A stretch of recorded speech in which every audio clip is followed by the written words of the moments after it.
There's that old saying about how life imitates art. But when it came to Arthur C. Clarke writing the sequel to his masterpiece, 2001: A Space Odyssey, something way stranger was going on. In the years between the movie coming out and him writing 2010, the real world, well, it started to look an awful lot like his fiction. The line between the story and actual history was getting seriously blurry.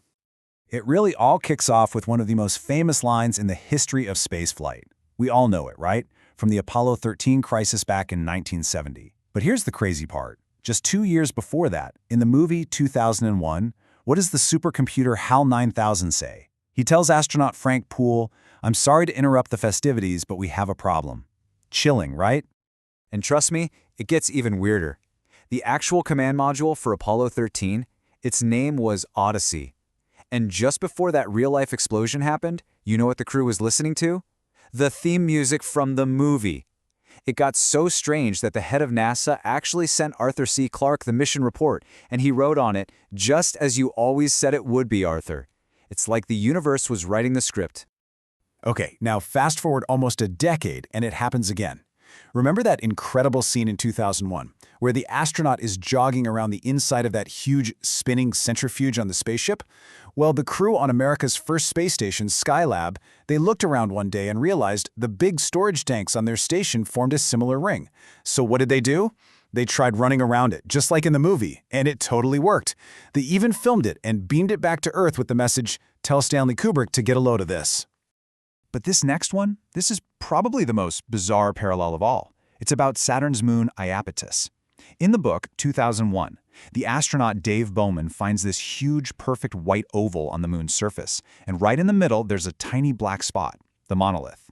Years later, when the Voyager 1 probe flies by and sends back the very first real photos of Iapetus, guess what it found?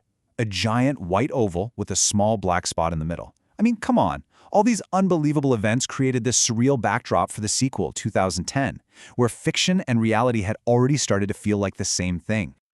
So with that strange reality setting the stage, it was time for the sequel. Let's dive right into the central mystery that kicks everything off in 2010, the ghost ship, Discovery.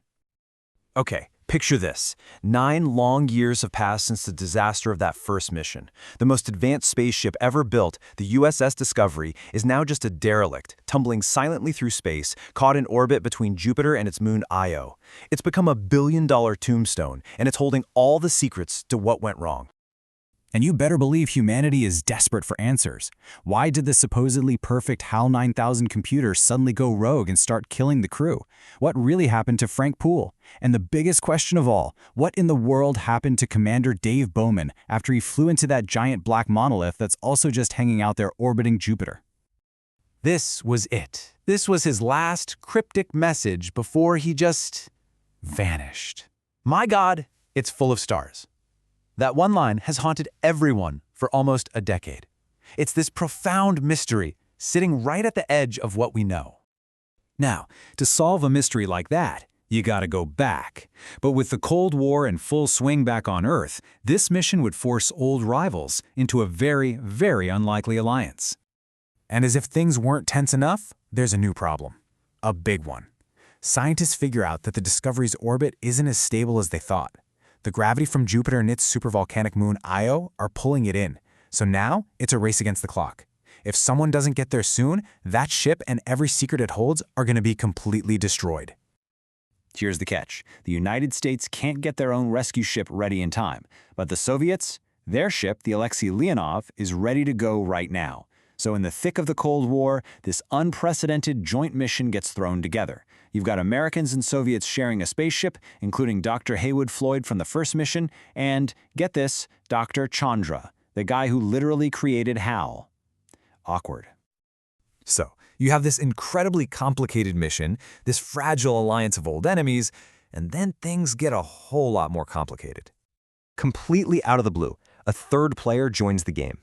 The entire world is shocked when China announces they've secretly launched their own spaceship, the Tianzhen. And guess where it's headed? Straight for Jupiter. All of a sudden, this tense recovery mission just turned into a high-stakes, 3-way international space race. So how are the Chinese going to get there first? Well, they've got an ace up their sleeve. A brilliant but incredibly dangerous maneuver called aerobraking.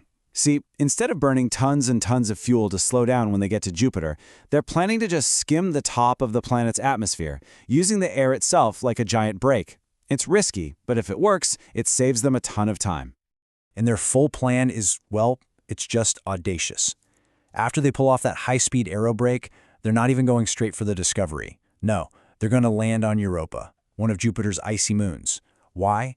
Because Europa is covered in frozen water, and their plan is to mine that ice, turn it into rocket fuel, and then zip over to the Discovery way before the Soviet-American crew even gets close.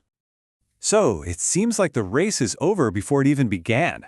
The Chinese pull off the aerobrake, they start their landing on Europa, and then the story takes another sharp, completely unexpected turn. Aboard the Leonov, the joint crew can only watch and listen as the Chinese mission unfolds. But then, right in the middle of a transmission from the surface, the signal from the Shen just cuts out. First, it's just a bit of static, a few seconds of garbled data, and then absolute silence. The Chinese ship is gone, just vanished from the airwaves. Their beacon is off. Every attempt to contact them gets nothing but silence. Was there an explosion? Did the landing go wrong? No one has any idea. Now, despite the whole space race thing, the crew of the Leonov does what any decent person would do. They pivot their huge main antenna away from Earth and point it straight at Europa, straining to pick up any sound, any faint distress signal from their lost rivals. For an hour, all they hear is the static hiss from Jupiter's radiation belts. And then, finally, a signal breaks through the noise. But it's not a distress call.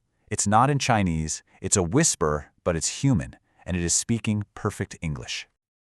The voice cuts through the static, weak but unbelievably clear, and it says, "Dr. Floyd, I hope you can hear me. I know you are on the Leonov." It's a voice calling out to the American mission leader by name, coming from a place where no English-speaking person could possibly be.